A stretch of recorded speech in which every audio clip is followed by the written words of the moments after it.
So I'm going to talk about differentiating instruction. So what differentiated instruction is just modifying your classroom to help the students with whatever their individual needs are. So that's a very basic kind of definition of it, but it's really just changing something in the class, whether that is what the class looks like, or how you teach something, or what kind of supplies you use. Just using something, changing your lesson of some type to help the students better understand and be more successful in your class.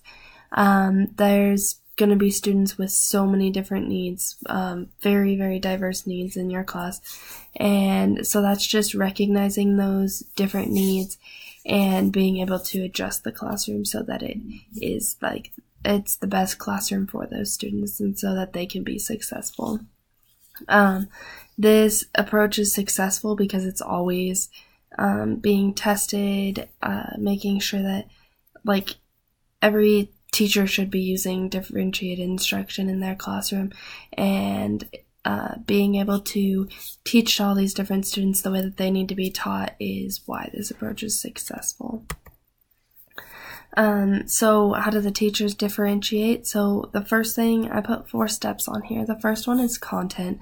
So that is knowing what the students need to learn and how they're going to learn it. So basically what that means is just really knowing the curriculum of the class and being able to know that off the top of your head and tell your students what it is and help them learn it the best way that they're going to learn it, and having your lesson plans ready, and just being overall prepared for the class when you get there.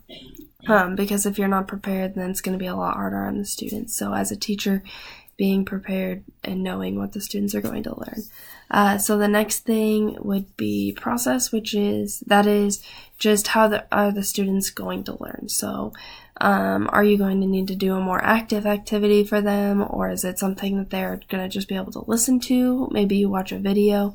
It's kind of just how those students how you're going to get your students engaged so that they will be able to learn whatever content you are trying to teach them. So after that is the product. That is the how you're going to do the assessment, or what kind of a project you're going to do to show, or so that the students can show what they've learned.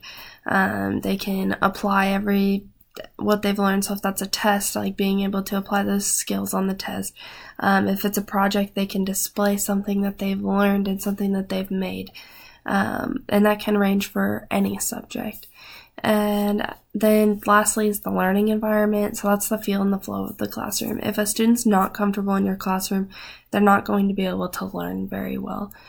So whether that is a student who is in a wheelchair and they need to be able to maneuver around your classroom physically, or if they are a student who gets anxious if they're in the front of the room, then they might need to be more in the center of the room, or being able to have a different group that works best together, and knowing which kids can work together and which kids can't work together.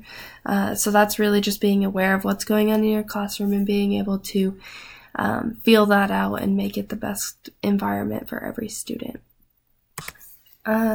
So now, how can teachers prepare their classroom or their students and their classrooms for differentiated instruction? So first would be developing an understanding with students. And so what that one is basically just knowing, as I've been saying this entire time, is knowing what your students need, because they are the main purpose that you are a teacher. They're the ones that you have to help through all this and everything. So being able to knowing that not everyone is going to learn the same way. So having a plan of having different activities for each one of those students and what they need. So if you have one student that just wants to watch a video and they will be able to learn from that, know that they can do it that way. Or if you have a student that needs to be able to move around in order to understand things, maybe think of an activity that they can do that and do it that way. And then you might have your students that'll just be able to read out of a book. And so being able to have those students be able to read out of a book too. And that goes for the same with the products too. Maybe one student likes to make a PowerPoint slide. Maybe one student likes to write a paper. A lot of students don't enjoy writing a paper, but you're going to have that one student in the classroom that might want to do that. Then there's the students that want to make a video and show you what they're doing, and that might be something that they enjoy. So having that open thing that every student can do what they need to do to learn best and to show you what they learned. And lastly, that I put on here too, is that grades do not reflect success. So even though there's those parents, there's everybody who says, you know what, if you don't get an A, you're not doing good, you're not successful. But for some students, that is a success. And being able to, or maybe like a C would be a success because they were able to do something they wanted to do. Or if you had them do something that was out of their comfort zone, they were able to complete something out of their comfort zone. So keeping that in mind. Next, what I put was classroom organization is a big thing for preparing for differentiated instruction. And that is just making sure that the way that you teach is consistent with your room arrangement. So if you're going to have them work in groups a lot, make sure that it's a group that they can work in, and maybe have the tables together so that they can work into a table group. If you're going to have them doing more reading and being in their desk and stuff, maybe it's one of that you set up rows and the students sit by themselves in their own desks. So being able to know what your classroom should look like. And on the elementary level, like, are you going to have them sit on the floor more? Are they going to be at their desk the whole time? Do you have like a certain reading area? Different things like that, and just making sure that it fits your class, like the way that your class is set up fits your teaching style the best. And making sure that students can find things in your classroom is so important. If students aren't able to find things, they're going to struggle, because that student's going to need to know where the crayons are, and every time you're not going to want to tell them where they are. They should just know, oh, they're in the box in the corner over there. And that's a common knowledge for all students. And then another thing is behavior management. So once again, the working in groups, being able to work in small groups together and still get stuff done and not have any issues with disagreements or the teacher having to make sure they're on task.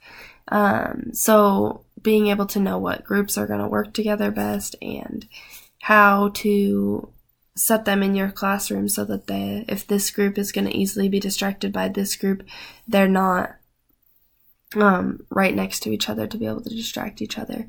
Another big thing is noise level. So that a lot of teachers now, there's like the 1 and the 5, and so you want to be at a 1. If you're at a 5, you're in your outside voice. And I know when I was a younger student, I learned you have your inside voice, your outside voice, your recess voice. Different voices came from different things, and we always had to use the inside voice or the hallway voice, or we had a recess voice. And now I think those are like more like you can have a level 1, or if you need to be absolutely silent, it's like a level 0.